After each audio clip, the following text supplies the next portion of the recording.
nituba abayuda nyakuri tuzahindura ibintu, nituba abayuda nyakuri tuzahindura isi, kuko Yesu Kristo azaba atuye mu mitima yacu. Imana nihimbazwe cyane. Bene data munyumva, ndagira ngo mbinginge buri muntu wese muri twe uwumvishira ijambo ahinduka umuyuda nyakuri. Niba wigisha abantu kureka ibyaha, nawe banza ubireke ubone kubyigisha abandi.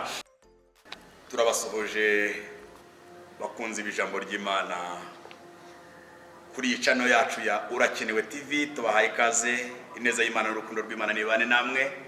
Amahoro y'Imana aganze mu mitima yanyu ku manywa ndetse na nijoro. Dushimiye Imana rero duhaye akanya kugira ngo tuganire ijambo ry'Imana nk'uko bisanzwe. Muri kumwe n'inshuti yanyu bakunda Nzakunda Imana Jean Baptiste. Hanyuma nimunyemerere tujaganire ijambo ry'Imana Imana yashyize ku mutima wanjye kugira ngo turusheho kumenya neza abo turibo. Turasoma urwandiko Pawulo yandikiye Abaroma igice cya 2, turasoma umurongo wa 17. Hanyuma turageza hepfo gato twumva icyo Imana ivugana natwe. Urwandiko Pawulo yandikiye Abaroma igice cya 2, dusome duhere ku murongo wa 17. Haravuze ngo ubwo wita umuyuda ukiringira amategeko, ukirata Imana, ukamenya ibyo ishaka, ukarobanura iby'ingenzi, kuko wigishijwe iby'amategeko,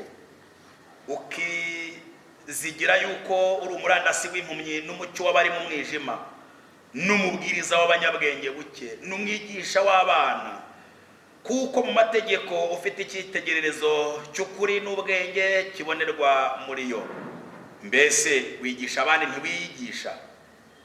Ko uhana kwiba nawe ukiba? Ko uvuga ngo ntugasambane nawe usambana?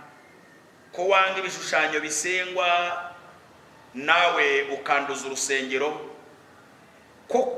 Ko wirata amategeko nawe uyagayisha ugayisha Imana kuyacumura? Izina ry'Imana ritukwa mu bapagani ku bwanyu, kuko byanditse ngo ni koko gukebwa kugira icyo kumara iyo witondeye amategeko. Ariko nucumura amategeko, gukebwa kwawe kuba guhindutse kudakebwa. Imana nitugirire neza. Umurongo wa 26 uravuze ngo mbese utakebwe niyitondera ibyategetswe n'amategeko, kudakebwa kwe ntikumuhanyiriza no gukebwa? Imana itugire neza mu izina rya Yesu. Bene data munteze amatwi, nkuko mubisanzwe munkurikirana kuri channel ya Urakenewe TV, ndagira ngo mbagezeho iri jambo ry'Imana rivuga ko umuyuda nyakuri. Iyo bivuze ko umuyuda nyakuri biba bisobanuye ko hari n'abayuda ariko atari abayuda nyakuri, baba abayuda bo ku munwa, bameze nk'abafarisayo bavuga ibintu badashobora gukora. Ndagira ngo muri uyu mwanya unteze amatwi, wowe ugenzure niba ko kuri umuyuda nyakuri, nusanga utari uhinduke ufate icyemezo cyo ku umuyuda nyakuri. Mbese koko uri umuyuda nyakuri? Niba utari we harabura iki? Ijambo dusomye riratubwiye ngo mbese kuri umuyuda ukirata amategeko, ukirata Imana, ukamenya ibyo ishaka, ukarobanura iby'ingenzi, kuko wabyigishwe n'amategeko, ukizigira yuko uri umurandasi w'impumyi iyo wigisha abandi ntiwiyigisha. Ibi byari bishatse kuvuga iki? Bivuze ko dufite abantu bagerageza kugaragaza ko bavuga Imana, ariko ibyo bavuga bitandukanye n'ibyo bakora. Ndagira ngo munkurikire munyumve neza. Tugerageze bene data dushaka uburyo tuvuga ibyo dusa nabyo.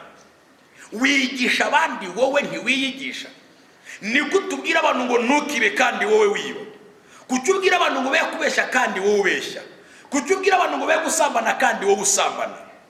Ngo ni koko gukebwa kugira icyo kumara iyo ukurikije amategeko.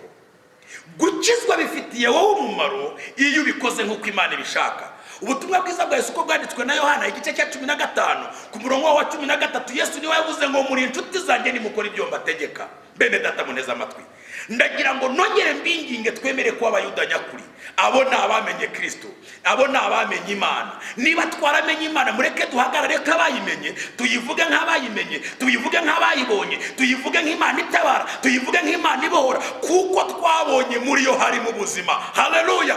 Niba uri umuyuda nyakuri, ndabizi Pawulo yabisobanuye neza. Iyo ugeze kuri iki gice twasomye, haleluya, ku gice cya 3 hepfo ku murongo wa mbere, yarabajije ngo mbese kugira ngo abayuda barusha abandi iki? Haleluya, aravuga ngo babarusha muri byose, ariko irya mbere babikijwe ibyavuzwe n'umwami Imana. Imana nihimbazwe cyane. Abayuda turusha abantu ibintu byose, babarusha muri byose. Nshuti zanjye reka nze mbabwire, umuhanga mu byanditswe ni umugabo wabaye umukire muri iyi si, ni umuhanga wahawe ubwenge n'Imana, agira ubutunzi ntagereranywa muri iyi si, n'uwitwa Salomo. Mu gitabo cye cy'imigani yaranditse mu gice cya 28 murongo wa 6 aravuga ngo umukene ugenda ari inyangamugayo aruta ikigenge naho cyaba ari igikire. Yesu ashimwe cyane. Bene data muneza amatwi, kubaha Imana bigirira umumaro nyirabyo, kandi bigatuma hari na benshi bahindukira izina ry'Uwiteka. Ibyo nibyo biduhindura kuba abayuda nyakuri. Mureke twe kwishushanya rero. Bibiliya ivuga ijambo rikomeye mu gitabo cy'umuhanuzi Yeremiya, ndatekereza ariho byanditse mu gice cyaho muri Yeremiya igice cyaho cya 9, ndatekereza ku murongo wa 25, yavuze amagambo akomeye. Aravuga ngo Abisirayeli ngo bakebwe, gukebwa ariko ngo imitima yabo ntibakebwa. Ngo hari abantu bagiye bakebwa ariko imitima yabo ntiyakebwa. Bivuze ngo hari abantu basa n'abakiriye agakiza ariko imitima yabo iracyuzuye ubupagani.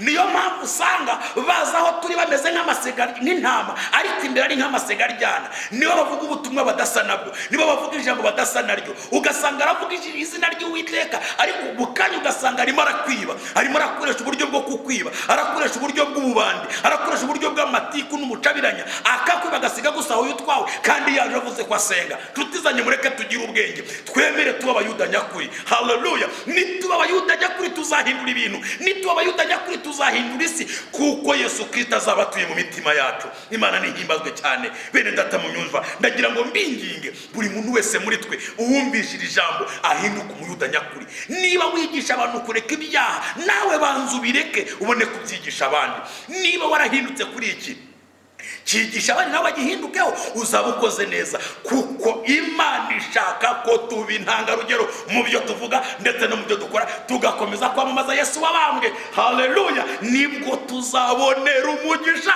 mu Mana. Imana nihimbazwe cyane. Reka mbabwira aka kantu, ndagika mvuga ibintu bitatu biranga umuyuda nyakuri. Ikintu cya mbere kiranga umuyuda nyakuri nuko azirikana cyane icyo Imana yavuganye nawe kuruta amagambo yose amukikije. Haleluya, umuyuda nyakuri azirikana iby'Imana yavuganye nawe kubirutisha andi magambo yose agenda muza hamukikije, kuko uzumva byinshi bidaturutse ku Mana, uzahura na byinshi utashakaga kumva, ariko ijambo Imana yavuganye nawe riruta ibindi bintu byose wumva. Imana nihimbazwe. Icya kabiri kiranga umuyuda nyakuri, haleluya, uwo nguwo ntabwo ajya atakaza ibyiringiro. Muri ibyo yaravuze ngo kubw'imbaraga ze dufite tuzabaho no mu rupfu. Haleluya, umuyuda nyakuri ntabwo ajya atakaza ibyiringiro, kabone n'ubwo yabageze muri situwasiyo igoye, yiringira ko yavuganye nawe izasohoza icyo yavuze.